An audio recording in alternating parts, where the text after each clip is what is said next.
saying that I welcome this opportunity to meet again, and our regular interactions, you mentioned 6 this year so far, have been greatly helpful in advancing our bilateral cooperation and also sharing perspectives on important regional, global, and multilateral issues. This particular occasion, for me, is all the more important as we prepare for President Putin's visit to India for the 23rd Annual Summit. A number of bilateral agreements, initiatives, and projects are under discussion in various fields. We look forward to the finalization in the coming days. This will certainly add more substance and texture to our special and privileged strategic partnership. We will also be exchanging views on the complex global situation with the openness that has always characterized our ties. This includes the Ukraine conflict, as also the Middle East and Afghanistan, amongst others. India supports recent efforts towards establishing peace. We hope that all parties approach that goal constructively. An early cessation of the conflict and ensuring of an enduring peace is in the interest of the entire international community. India-Russia ties have long been a factor of stability in international relations. Its growth and evolution is not only in our mutual interest, but also in that of the world. I look forward to our discussions this evening. Thank you. Congratulate the Russian Federation, our special and privileged strategic partner, on the presidency of the SCO Council of the Heads of Government this year.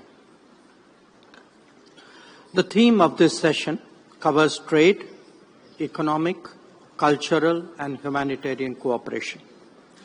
Let me summarize India's approach to the trade and economic issues that were discussed in the last session. We assess the global economic situation to be particularly uncertain and volatile currently. Supply-side risks have been aggravated by demand-side complexities.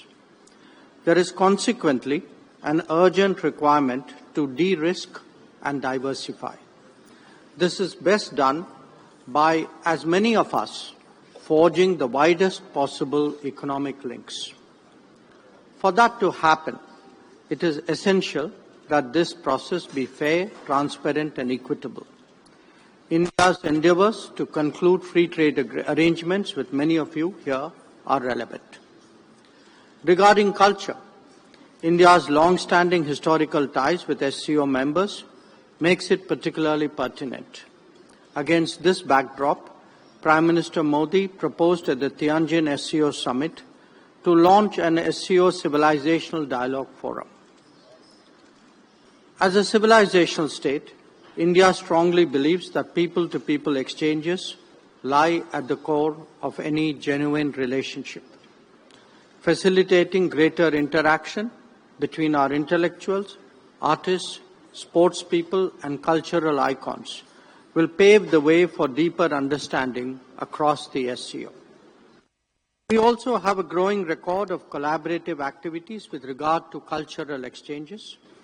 The exposition of sacred Buddhist relics in many of your countries is a notable example.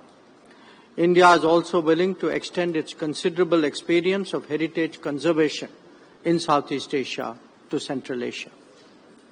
Regarding humanitarian cooperation, this is important in an era of climate change, pandemics, and conflicts.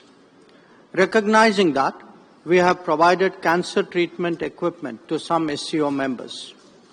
Similarly, India's supplies of vaccines and essential medicines reflected that commitment during difficult times.